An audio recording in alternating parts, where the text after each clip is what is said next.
Afternoon student. संस्कार भारती की online class में आपका स्वागत है।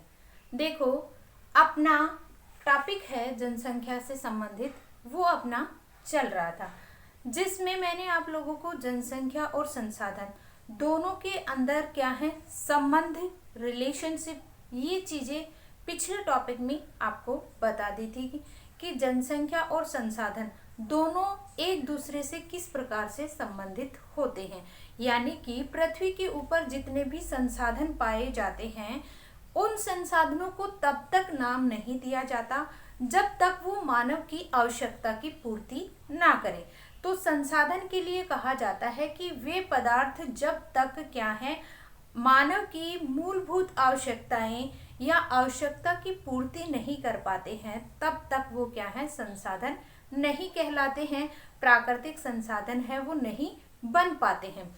तो जनसंख्या जो कहा जाता है कि जो पदार्थ जो मनुष्य की आवश्यकता की पूर्ति कर रहे हैं वो क्या बन जाते हैं, आपके संसाधन है वो बन जाते हैं।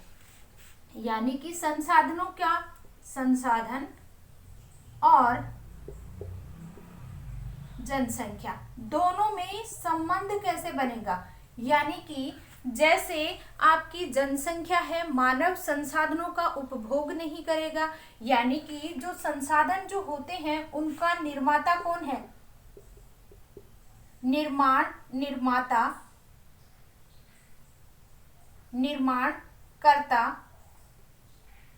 निर्माणकर्ता कौन है, जनसंख्या यानी मानव, मनुष्य।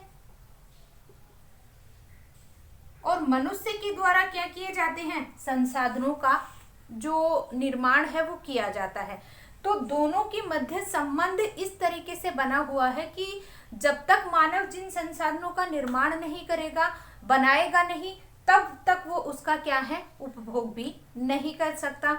तो किसी भी क्षेत्र के अंदर अगर अपन बात करते हैं संसाधन और जनसंख्या की, तो उस क्षेत्र के अंदर संसाधन और जनसंख्या का जो संबंध पाया जाता है कि मानव संसाधनों का निर्माण करता है और उसका उपभोग करने वाला भी कौन है, आपका मानव ही माना जाता है। तो दोनों के बीच में क्या है आपका संबंध किस रूप में पाया जाता है कि जिस तरीके से आपकी जनसंख्या है, मानव है, वो अपना जीवन जीने के लिए क्या है संसाधनों के ऊपर क्या है निर्भर रहता है। और संसाधन तब बनते हैं जब वो मानव की आवश्यकता की पूर्ति करते हैं। तो दोनों के बीच में क्या पाया जाता है, संबंध पाया जाता है। क्योंकि अगर मानव इन संसाधनों का उपभोग नहीं करेगा, उनका बनाएगा नहीं, निर्माण नहीं करेगा, तो वो क्या है किसी काम के नहीं होते हैं। जब तक वो क्या है मानव के द्वारा निर्मित नहीं किए जाते, मानव के द्वारा बनाए नहीं जाते,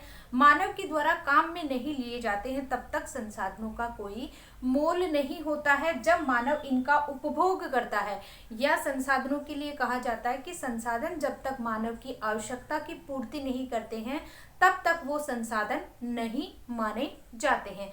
चाहे वो मूलभूत आवश्यकता हो, चाहे वो मानव की और आवश्यकता की पूर्ति करते हो। तो वे पदार्थ जो मानव की आवश्यकता की पूर्ति करते हैं वो क्या बन जाते हैं, आपके संसाधन बन जाते हैं। और उसी के साथ आपके संसाधन जब बन जाते हैं तो मानव या जनसंख्या उन संसाधनों का निर्माण कर और उनका उपभोग करता है। तो इस तरीके से मैंने आप लोगों को पिछले टॉपिक में ये चीज समझा दी थी कि संसाधन और जनसंख्या दोनों में क्या संबंध है वो पाया जाता है। आज अगर अपन नए टॉपिक की बात करते हैं, जनसंख्या आपका अनुकूलतम जनसंख्या की अगर बात करें तो अनुकूलतम जनसंख्या आपका क्या है, कोई भी ऐसा क्षेत्र जहां पे क्या है मानव की मूलभूत आवश्यकताएं, जिसमें आपकी शिक्षा, स्वास्थ्य, आपका ऊर्जा, उद्योग या ये सारे कार्य क्या है आपकी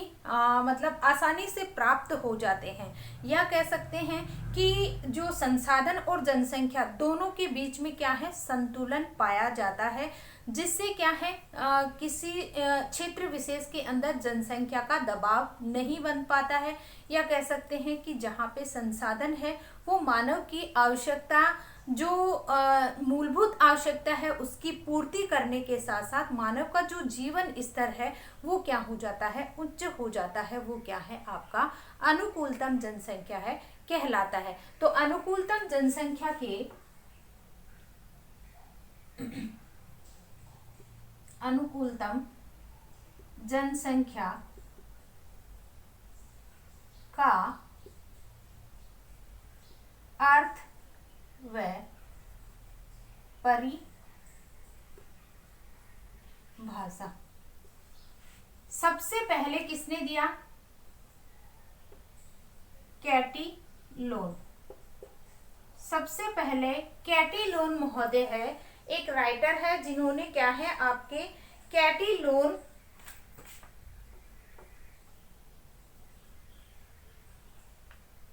कैटिलोन के अनुसार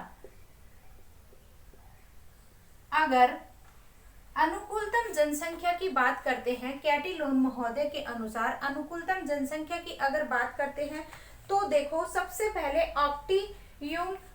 ऑप्टिमम पॉपुलेशन शब्द का प्रयोग कैटिलोन महोदय ने किया और कैटिलोन ने कहा कि किसी क्षेत्र में उपलब्ध दशाओं के अंतर्गत व्यक्तियों की उस संख्या को अनुकूलतम जनसंख्या कहते हैं जो उच्चतम जीवन स्तर कायम रखने में समर्थ होती है। यानी कि उच्चतम जीवन स्तर कह सकते हैं कि जो मानव की क्या है, जो आवश्यकताएं हैं, जैसे भोजन, वस्त्र, मकान, ऊर्जा, शुद्ध जल, वायु, उत्पादन, जो कच्चा माल या स्वास्थ्य संबंधी सभी सुविधाएं क्या हैं, मनुष्य को प्राप्त कराता हो, जिसमें आपके सांस्कृतिक तत्व भी आते हैं, एवं आपका अनुकूल मात्रा में उपलब्ध हो सके, वो क्या कहलाता है, आपका अनुकूलतम जनसंख्या है, कहलाता है। तो इन्होंने क्या है, अनुकूलतम जनसंख्या की परिभाषा देते हुए इन्होंने कहा, कैटिलोन ने, कि ऐसा जीवन स्तर जो क्या है, उच्चतम जीवन स्तर कायम कर सके। यानी कि किसी क्षेत्र में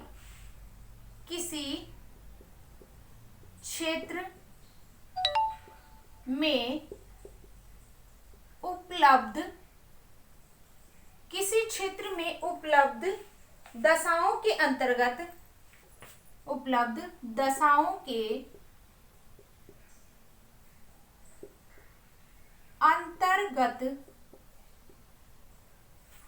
किसी क्षेत्र में उपलब्ध दशाओं के अंतर्गत आपकी क्या पाई जाती है, व्यक्तियों की उस संख्या को व्यक्तियों की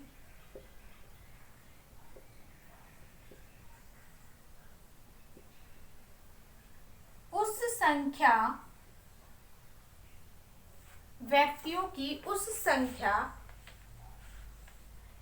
को अनुकूलतम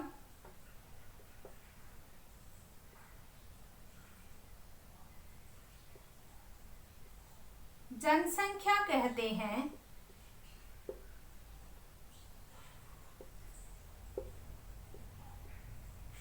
जो मानव की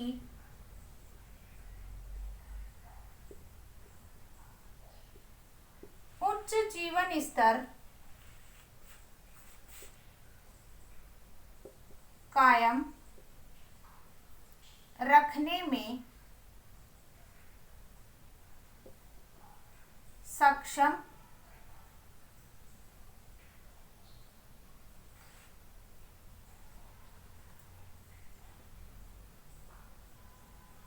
हो।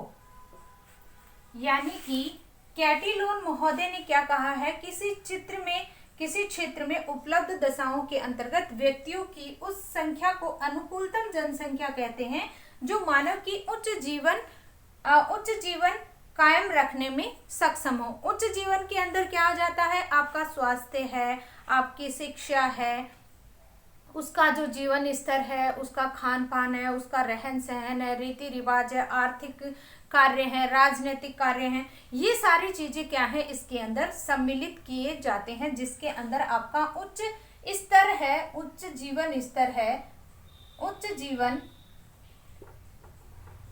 जीवन स्तर कायम रखने में क्या है, सक्षम हो। उसे ही क्या कहा है, अनुकूलतम जनसंख्या है कहा जाता है। दूसरा है बोल्डिंग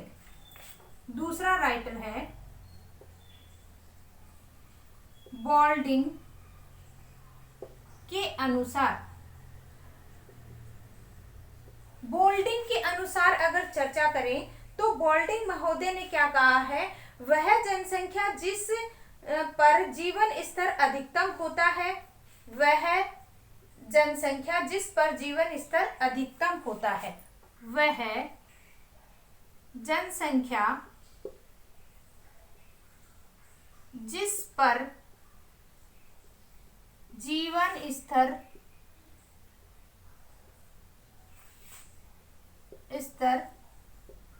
उच्च होता है, अनुकूलतम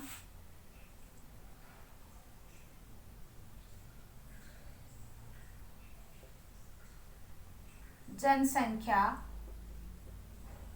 अनुकूलतम जनसंख्या कहलाती है।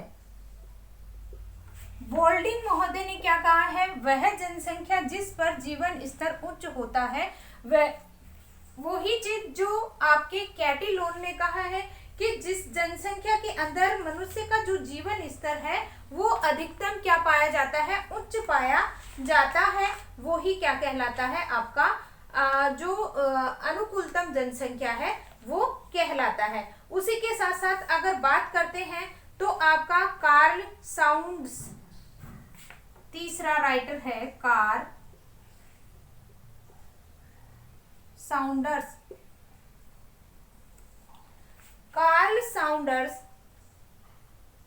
के अनुसार अनुकूलतम जनसंख्या वह है जो अधिकतम कल्याण उत्पन्न करती है, के अनुसार क्या कहा है, वह जनसंख्या अनुकूलतम जनसंख्या वह है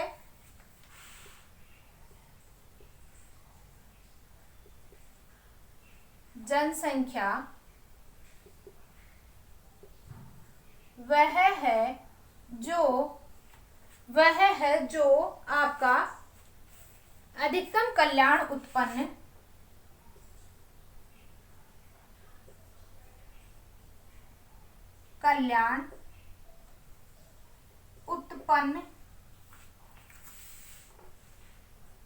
करती है। देखो यहाँ पे कल्याण उत्पन्न करने का यानी कि मानव का जो जीवन स्तर है वो उच्च होगा तो अपने आप क्या है, उसकी मूलभूत आवश्यकताएं हैं वो, और उसके साथ उसकी जो सामाजिक, आर्थिक, राजनीतिक ये सारे कार्य हैं वो अपने आप क्या होते चले जाएंगे, संपन्न होते चले जाएंगे, जिससे का उसका जो जीवन स्तर है वो क्या है, आपका उच्च होगा। तो अनेक प्रकार की जो समस्याएं हैं वो अपने आप क्या होती चली जाएंगी, आपकी सोल्व होती चली जाएंगी। तो इस तरीके से आपका अनुकूलतम जनसंख्या की अगर बात कर रहे हैं तो ये सारी चीजें, ये सारी बातें हैं जिसके अंदर पाई जाती हैं, उसे क्या कहा जा सकता है, अनुकूलतम जनसंख्या है वो कहा जा सकता है। जिसके अंदर देखो निष्कर्ष के रूप में अगर देखा जाए, निष्कर्ष अगर निकाले अनुकूलतम जनसंख्या का, तो अनुकूलतम जनसंख्या के लिए कहा जाता है कि ऐसी अनुकूलतम जनसंख्या वह जनसंख्या है जो उस क्षेत्र विशेष में निवासित व्यक्तियों की आय अधिकतम हो और उच्च आर्थिक विकास हो तथा आपका उच्चतम जीवन स्तर प्राप्त करे, वो ही आपकी क्या कहलाती है, अनुकूलतम जनसंख्या है कहलाती है। तो अनुकूलतम जनसंख्या के लिए क्या है, आपके निष्कर्ष के रूप में जो कहा जाता है, निष्कर्ष, अनुकूलतम जनसंख्या का जो निष्कर्ष निकलता है, निष्कर्ष के रूप में कहा जाता है कि अनुकूलतम जनसंख्या वह जनसंख्या है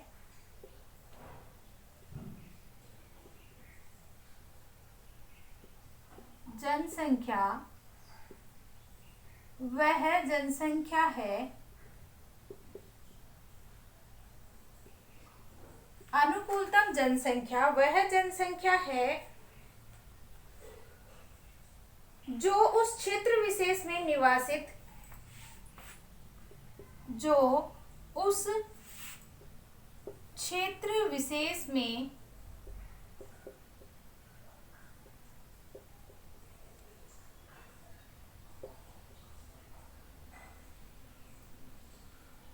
निवासित व्यक्तियों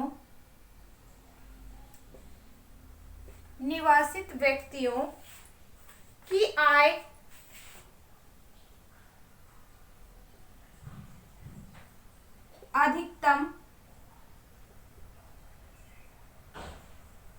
अधिकतम हो और उसी के साथ साथ क्या है, उच्च आर्थिक विकास हो।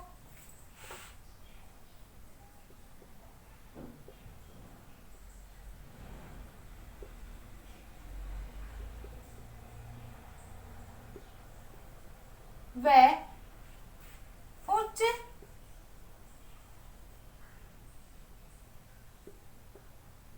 जीवन स्तर हो। ये ही क्या है, आपका अनुकूलतम जनसंख्या के लिए कहा जाता है। इसके साथ अगर बात करते हैं तो अनुकूलतम जनसंख्या के लिए आपका निष्कर्ष रूप में यही कहा जाता है कि अनुकूलतम जनसंख्या क्या है, वह जनसंख्या है जो उस क्षेत्र विशेष में निवासित व्यक्तियों की अधिकतम क्या है, आय अधिकतम हो, उच्च आर्थिक विकास हो और उच्च जीवन स्तर हो, वो ही क्या कहलाती है, किसी क्षेत्र की अनुकूलतम जनसंख्या कहलाती है। देखो, अनुकूलतम जनसंख्या के लिए निर्धारण के मापदंड है वो मुख्य रूप से पाए जाते हैं। तो बात कर लेते हैं अनुकूलतम जनसंख्या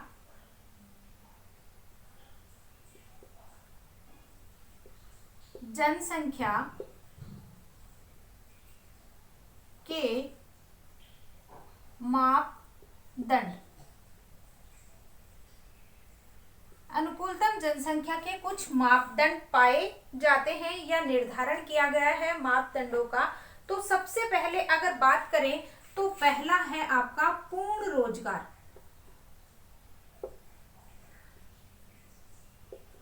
पूर्ण रोजगार, देखो पूर्ण रोजगार के लिए, पूर्ण रोजगार में किसी क्षेत्र के अंदर आपकी जितनी भी जनसंख्या है उस जनसंख्या के अंदर आपका कोई भी व्यक्ति है वो बेरोजगार ना रहे। सबको अगर रोजगार प्राप्त होगा तो साधारण सी बात है उस राष्ट्र की क्या है, आय है वो अपने आप धीरे धीरे क्या होती चली जाएगी, उच्चतम होती चली जाएगी। तो पूर्ण रोजगार जहां पे प्राप्त होगा लोगों को, वो ही आपका क्या बन जाता है, आपकी अनुकूलतम जनसंख्या है वो बन जाएगी। या कह सकते हैं कि किसी क्षेत्र में योग्यता के आधार पे क्या है, लोगों को रोजगार है उसकी योग्यता के आधार के अनुसार या उनके अनुसार सभी को क्या है रोजगार प्राप्त हो सकते हैं या हो, वो ही आपकी अनुकूलतम जनसंख्या है कहलाती है। पूर्ण रोजगार किसी क्षेत्र में, किसी भी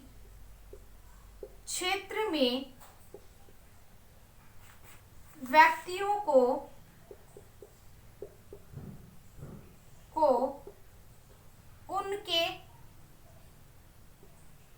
उनकी योग्यता के अनुसार रोजगार प्राप्त हो जाते हैं, वही अनुकूलतम जनसंख्या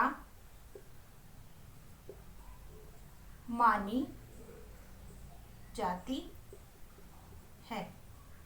ठीक है, दूसरा आपका कारण है, यानी कि किसी क्षेत्र में योग्यता के अनुसार अगर व्यक्ति को रोजगार प्राप्त हो जाता है तो धीरे धीरे क्या होने लग जाता है, उसके रोजगार के अंदर क्या है, जो लोगों को रोजगार प्राप्त होगा तो कोई भी व्यक्ति है वो बेरोजगार नहीं होगा और उसका जो आय है वो क्या है धीरे धीरे बढ़ता चला जाएगा। दूसरा है उसका उच्चतम जीवन स्तर।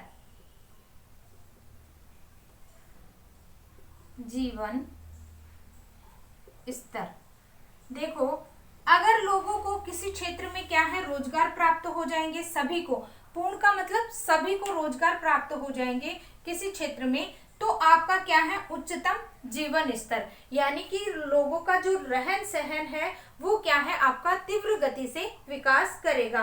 तीव्र आर्थिक विकास होगा, उच्चतम आय, पूर्ण रोजगार प्राप्त क्षेत्र में सामाजिक, सांस्कृतिक, जैविक आवश्यकताएं भी क्या हो जाएंगी, उच्च पाई जाएंगी।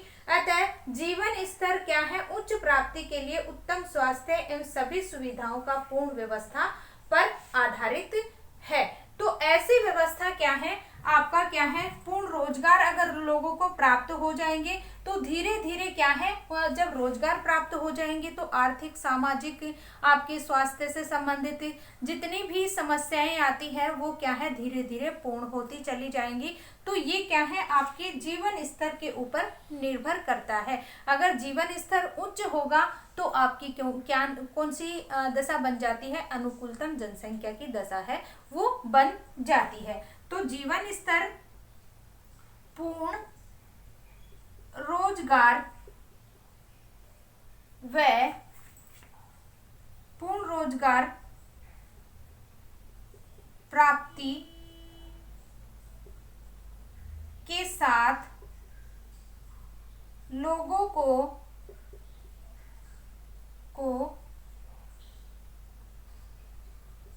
उच्च आय प्राप्त होने से, उच्च आय प्राप्त होने से जीवन स्तर,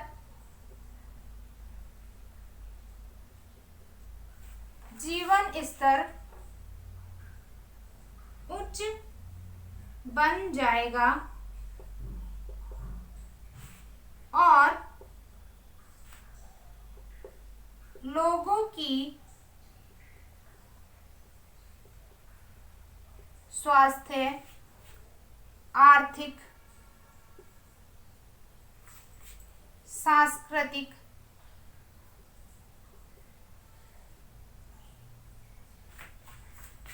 विकास भी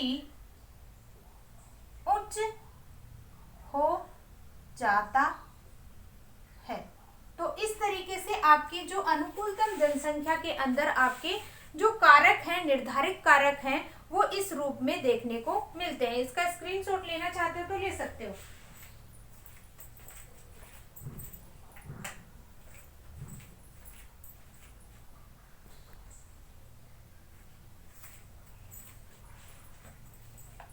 दूसरा आपका प्राप्त है, जिसकी बात करते हैं अपन, संसाधनों का पूर्ण उपयोग।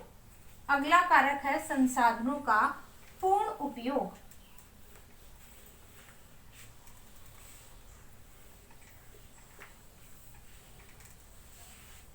तीसरा है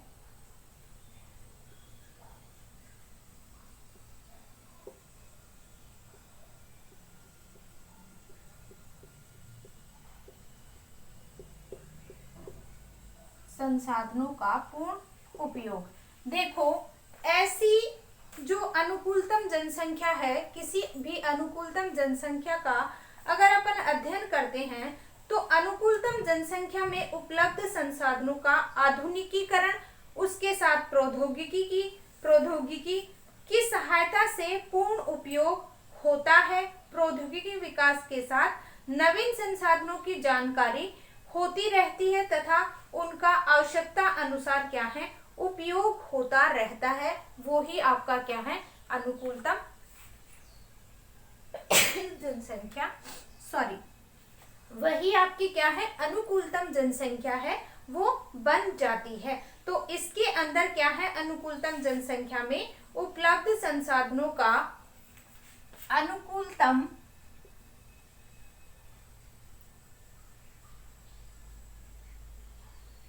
जनसंख्या में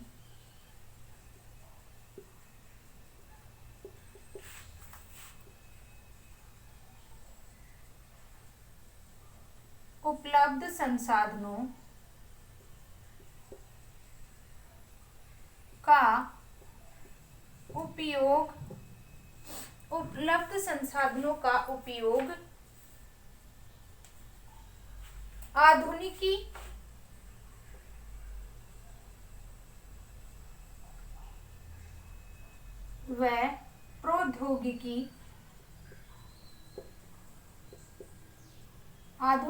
प्रौद्योगिकी की सहायता से पूर्ण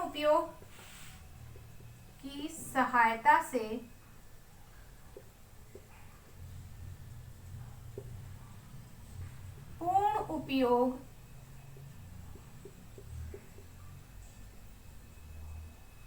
होता है। पूर्ण उपयोग होता है प्रौद्योगिकी विकास के साथ।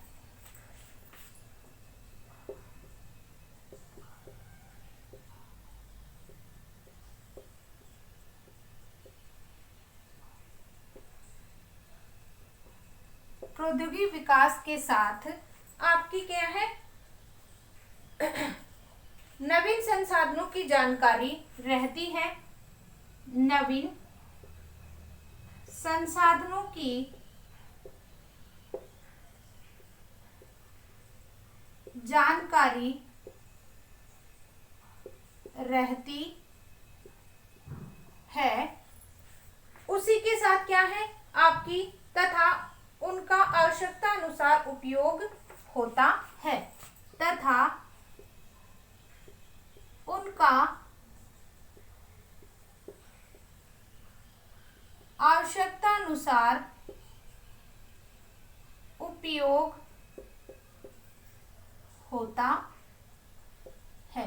तो इस प्रकार से संसाधनों का क्या है, पूर्ण उपयोग है वो किया जा सकता है कि अनुकूलतम जनसंख्या में उपलब्ध संसाधनों का उपयोग आधुनिक और प्रौद्योगिकी, यानी कि अनुकूलतम जनसंख्या अपन उसी क्षेत्र को मान सकते हैं जहां पे क्या है संसाधनों का उपयोग तो होता हो, लेकिन आधुनिक और प्रौद्योगिकी की सहायता से क्या है पूर्ण उपयोग में आता हो, और प्रौद्योगिकी विकास के साथ नवीन संसाधनों की जानकारी रहे और उसका आवश्यकता अनुसार क्या है उपयोग किया जा सकता है कि जनसंख्या अपनी आवश्यकता अनुसार संसाधनों का क्या कर सके, पूर्ण उपयोग है वो कर सके।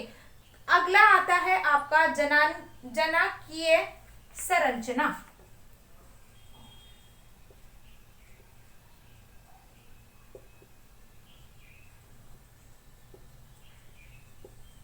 जनाकीय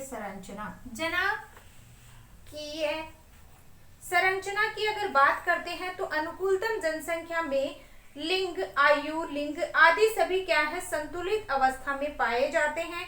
जन्म दर एवं मृत्यु दर में क्या है संतुलन पाया जाता है, जिसके कारण जनसंख्या वृद्धि भी बहुत कम एवं संतुलित रहती है। जनसंख्या लगभग क्या है स्थायी रहती है। देखो अनुकूलतम जनसंख्या वहीं पे क्या है आपकी सक्षम हो सकती है जहां पे क्या है आपकी जनसंख्या के अंदर जन्म दर और मृत्यु दर दोनों के बीच में क्या है आपका संतुलन पाया जाता है। आपका संतुलन कब पाया जाएगा, जब आपका जन्म दर और मृत्यु दर दोनों में क्या है आपका संतुलन बना रहेगा, जिसके कारण जनसंख्या वृद्धि में बहुत कम एवं संतुलित रहती है और लगभग जनसंख्या क्या बन जाती है आपकी स्थायी बन जाती है। तो अनुकूलतम जनसंख्या में आय, लिंग आदि सभी क्या है संतुलित अवस्था में पाए जाते हैं। अनुकूलतम जनसंख्या में लिंग व आयु, लिंग व आयु आदि सभी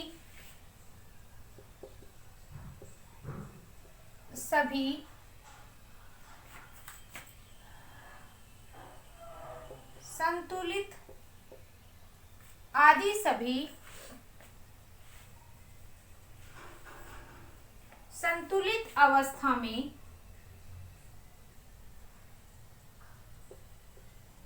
पाए जाते हैं। इसमें जन्म दर व मृत्यु दर में संतुलन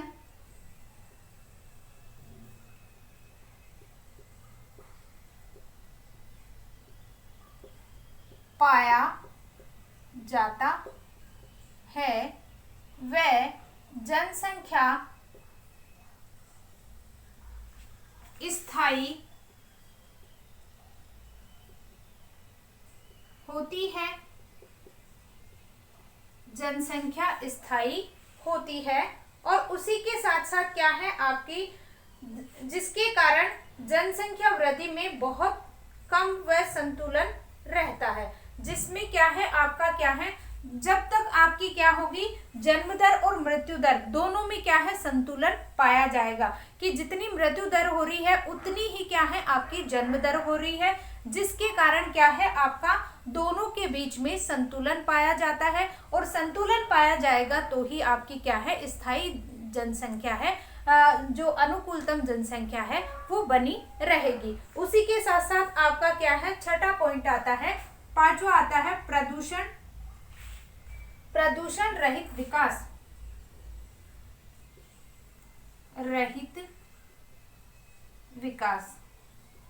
देखो प्रदूषण रहित विकास है वो किस प्रकार से होगा, यानी कि आपके जिस तरीके से संसाधनों का प्रयोग किया जाएगा जनसंख्या के अनुसार, कि जनसंख्या जिस आधार पे आपकी जनसंख्या होगी वो जनसंख्या आपके प्राकृतिक संसाधनों का प्रयोग करेगी, उसी रूप के अंदर क्या है आपका संतुलन है प्रकृति के अंदर बना रहेगा।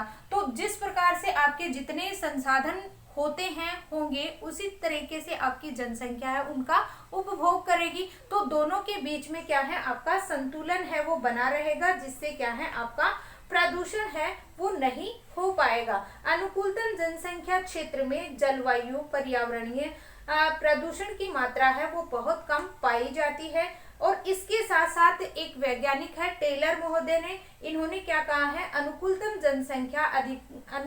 जनसंख्या का अधिकतम वह क्षेत्र जो पर्यावरण या समाज को पोषण की कमी से व्यक्ति के स्वास्थ्य को क्षति पहुंचाए बिना क्या है अनिश्चित काल तक कायम रख सकता है। यानी कि अनुकूलतम जनसंख्या क्षेत्र में जलवायु और पर्यावरण प्रदूषण की मात्रा है वो बहुत कम पाई जाती है। तो कह सकते हैं अनुकूलतम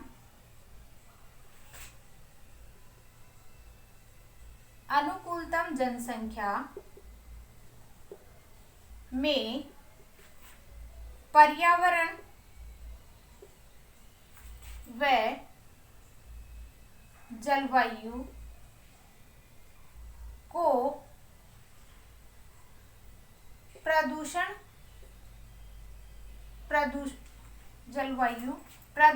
रहित होता है, प्रदूषण रहित रहता है या कम प्रदूषित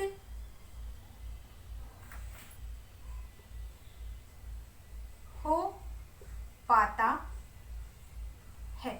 तो इस प्रकार से क्या है आपका कम प्रदूषित क्षेत्र है वो पाया जाएगा। इसका स्क्रीनशॉट लेना चाहते हो तो ले सकते हो।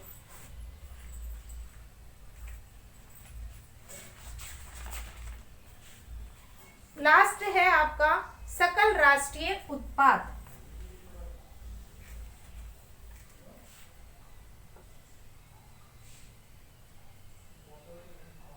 सकल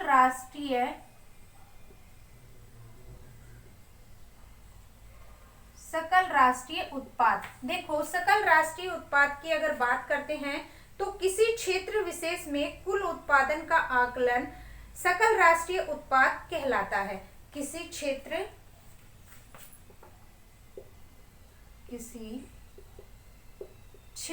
विशेष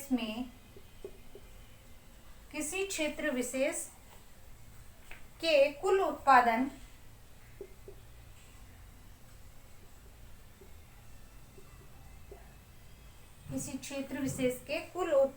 का आकलन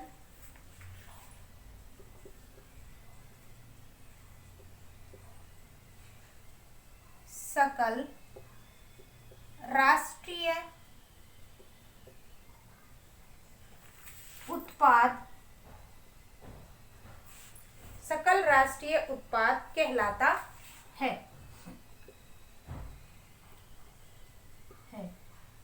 जीएनपी, सकल राष्ट्रीय उत्पाद। जीएनपी का उच्च स्तर क्या है? अनुकूलतम जनसंख्या का परिचायक माना जाता है, लेकिन क्षेत्र विशेष में निर्वासित आपकी जनसंख्या में व्यक्ति विशेष की प्रति व्यक्ति आय के अंतर का ज्ञान इसके द्वारा नहीं हो पाता है।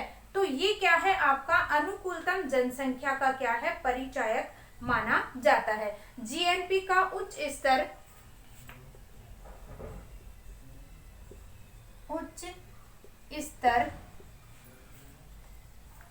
अनुकूलतम जनसंख्या का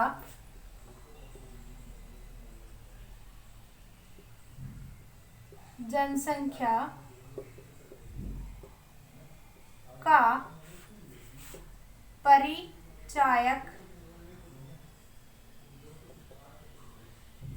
माना जाता है।